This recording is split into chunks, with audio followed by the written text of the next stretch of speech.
Is it possible to adopt aggressive separate collection programs, including the organics, in a city as big as 1.5 million people?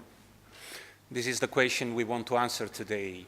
And probably you know already that in the frame of the debate around the circular economy package, they want to change Article 22 of the Waste Framework Directive, making separate collection of organics compulsory everywhere in Europe, with an exception for the sparsely populated areas and not for the big cities. So let's try and give an answer to this one. So first of all, welcome to a virtual tour in Milan. This is the new skyline in Milan. Unfortunately, you can't see that very well, but you see the skyscrapers. That was totally renovated because we were the host city for the big international exhibition, Expo 2015. And so the skyline was totally renovated. But above all, what matters is the density of population in Milan is 8,000 people per square kilometer. So it's comparable to any big city in Europe.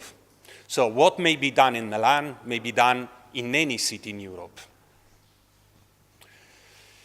Some tips for your virtual trip to Milan. Let's say in a clear way, first of all, Milan is not yet a zero-waste city. They took on no zero-waste commitment. Of course, we are working to convince them to take on a zero-waste commitment. There is no reuse center, there is no zero-waste board, so it's not typically on what we call a zero-waste charter, a zero-waste program.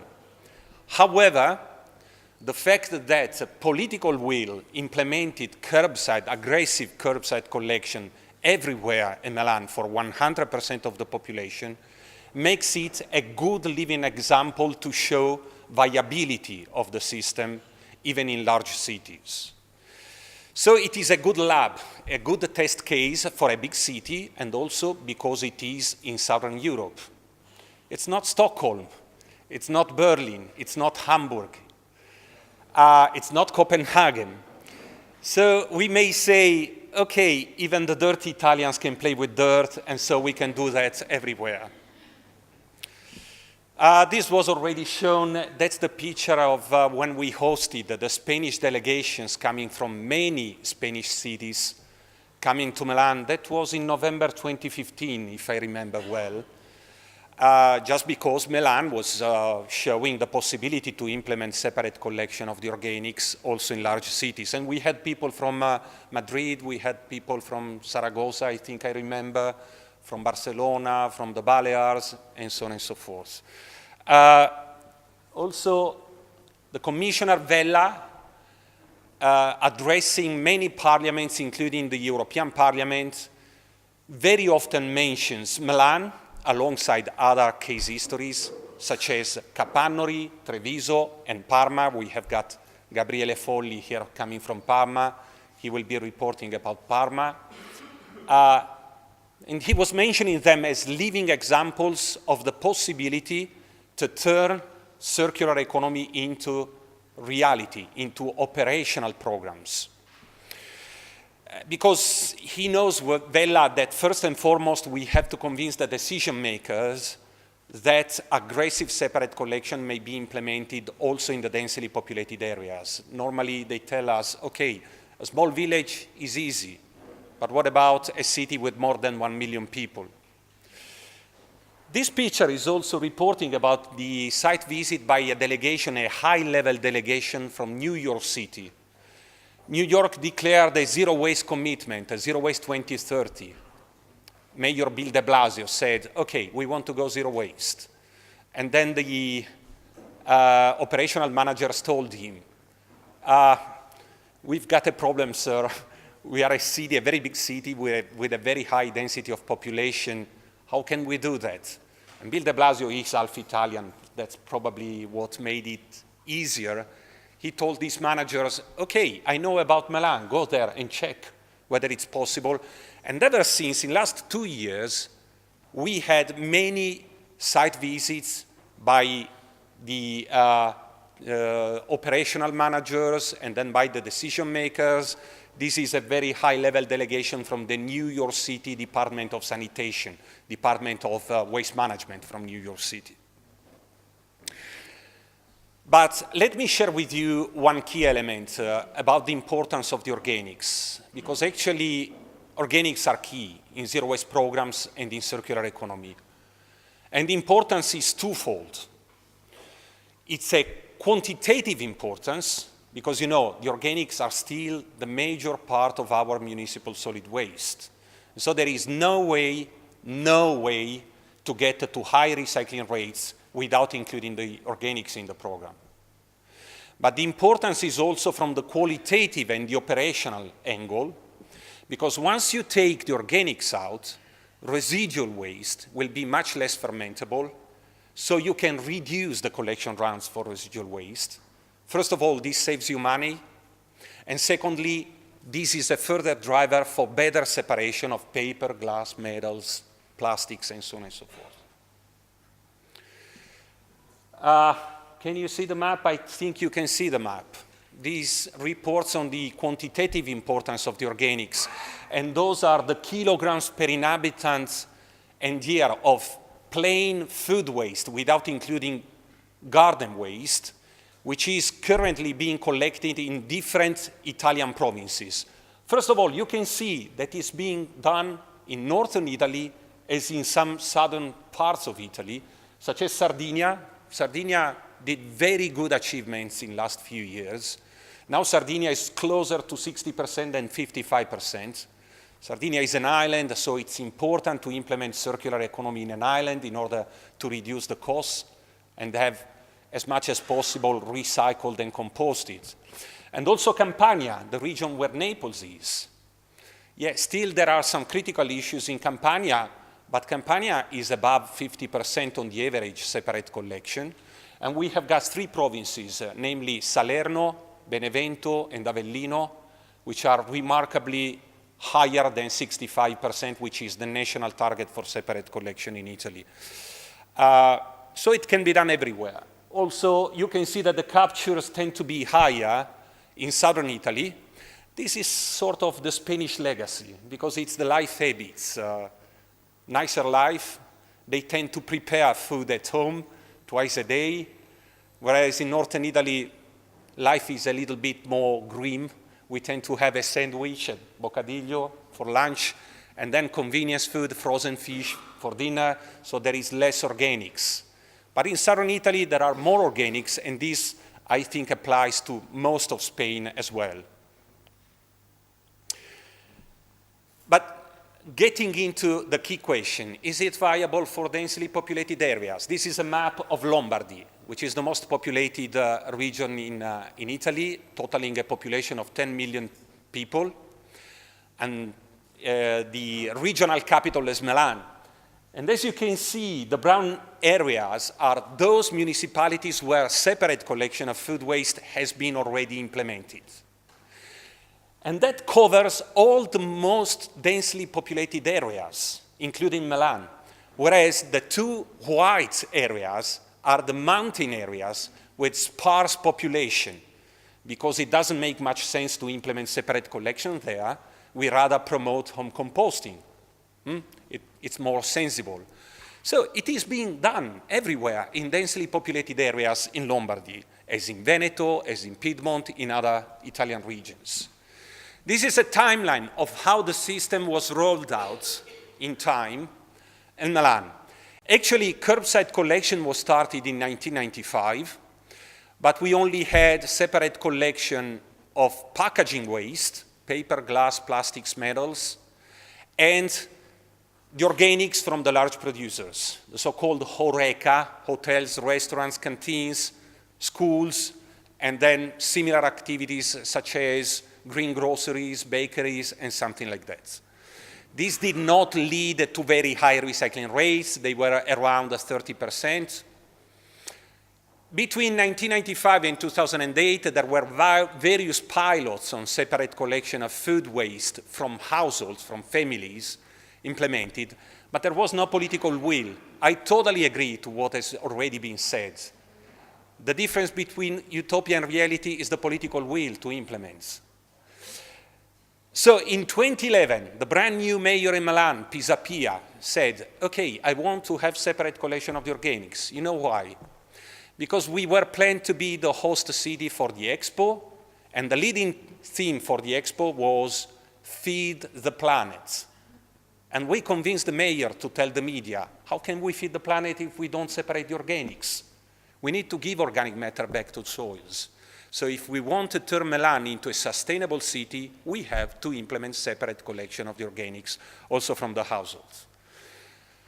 In early 2012, some preliminary activities were implemented, such as replacing the black bags for residual waste by means of transparent bags for residual waste, and this by itself increased the recycling rates by 4 or 5%. And then starting in mid-2012 until 2014, the system was totally rolled out. So it cannot be done overnight. It takes some time, but it doesn't take centuries either. It doesn't take centuries. In 1.5 years, in Milan, a city totaling a population of nearly 1.4 million people, it was done.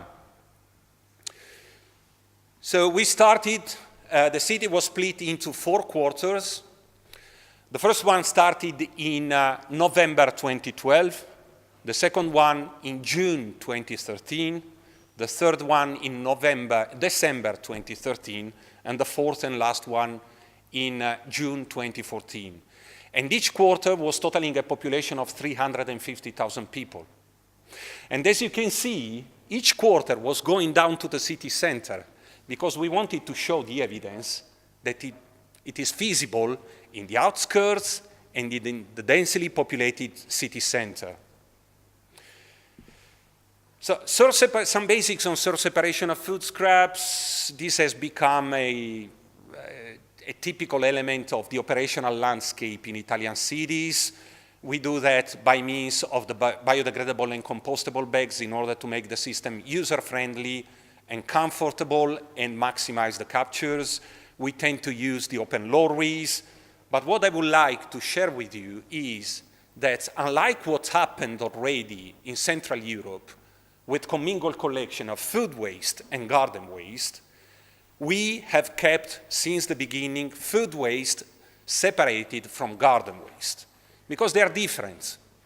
Food waste is fermentable, and so it needs a frequent collection, whereas garden waste is not so fermentable as food waste is, and therefore, no, I can't make it. A little bit more, yeah. Whereas garden waste is more bulky, and so it requires a compactor, which makes the system much more expensive. If you keep them split, you can tackle food waste with more intensive separate collection systems, which are cheaper. So you have more frequent collection rounds. And you can maximize the captures of food scraps also by means of the help of the biobags. So we use the vented kitchen caddies, the compostable bags in order to maximize the captures. Actually, separate collection of the organics of food waste was started as early as 1995 in some densely populated municipalities around Milan. The first one was Cinisello Balsamo, totaling a population of 80,000. So we already knew it's feasible. We have got the whole set of the beans, including the brown beans, for the high-rise buildings, for the organics. But still we keep the small open lorries to make the system cheaper and to keep a high collection frequency for food waste. This was the starter kit for the households, including the vented kitchen caddies and the compostable bags. So you can see the system looks much more comfortable. There's no yuck because we use the compostable bags, and so people take part in the system. It's as easy as 1, 2, 3. The system has got basically 5 items to be separated: food waste, paper, glass, then a combined collection of the lightweight packaging, plastics and metals, and then one for residual waste. Food waste and residual waste twice a week, all the others once a week. And just to tell you, this is a screenshot from the website of the public cleansing service in Milan. And they have got instructions in 10 different languages. That's incredibly important. Let me draw your attention to the ethnic groups we host in Milan. We have got 35,000 Egyptians, and they're doing separate collection. Can anybody argue that the Egyptians are not ready to do separate collection? If we have got 35,000 Egyptians doing separate collection in Milan. 26,000 Chinese people, Romanians, Albanians, and so on and so forth. So this is the living evidence that it can be done everywhere once you design the system properly. So the result, to go to the ends. After implementing door-to-door household food waste collection, we jumped from 36% to 54% in 2016. In 2017, we will be somewhere between 55 and 60%, but we are always happy and never satisfied. We want to improve.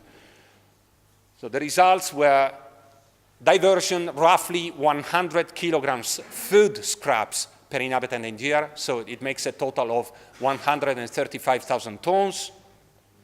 The purity of food waste, 3.4%.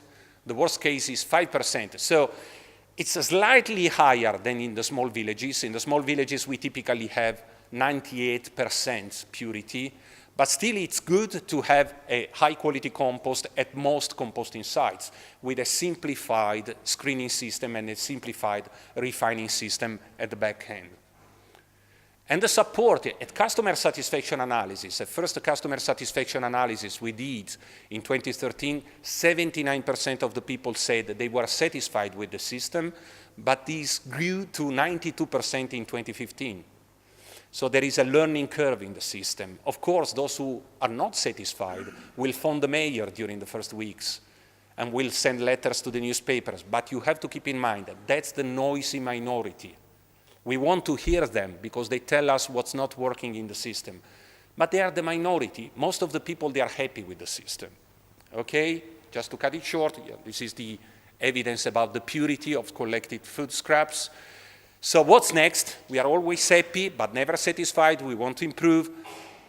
In Milan, they will be reducing the street baskets because still there is some 4 to 5% dry recyclables ending up in the street baskets. There's too many. So they will take many away. The collection runs for residuals will be reduced further to once weekly, so there will be more food waste, more packaging waste properly separated instead of ending up in residual waste, and then pay as you throw. This is why I took the operational managers from Milan to Parma to see the system in Parma. Parma totals a population of 200,000 people, and it's currently the largest city in Italy with a pay-as-you-throw system. Pago por el residuo. Okay, the last one is, I told you about the Expo. That was really a big challenge. We had 21 million visitors coming to Milan, and we had to teach them to do separate collection for one day in their life because they were in Milan. And they went back to Australia, Thailand, Brazil, and something like that. But in the end of the story, we achieved 72% separate collection. Organics was the backbone of the system. Food scraps, water fountains in order to avoid as much as possible beverages, reusable tableware whenever possible, and compostable tableware for street food and finger food. So we collected compostable tableware alongside food scraps to send to the organics processing site. So there was a picture, no picture. Anyway, I already told you about New York. New York currently already covers 1 million people with a separate collection of food scraps. And you can remember the lyrics from the famous song by Liza Minnelli, if you can make it there, you'd make it anywhere.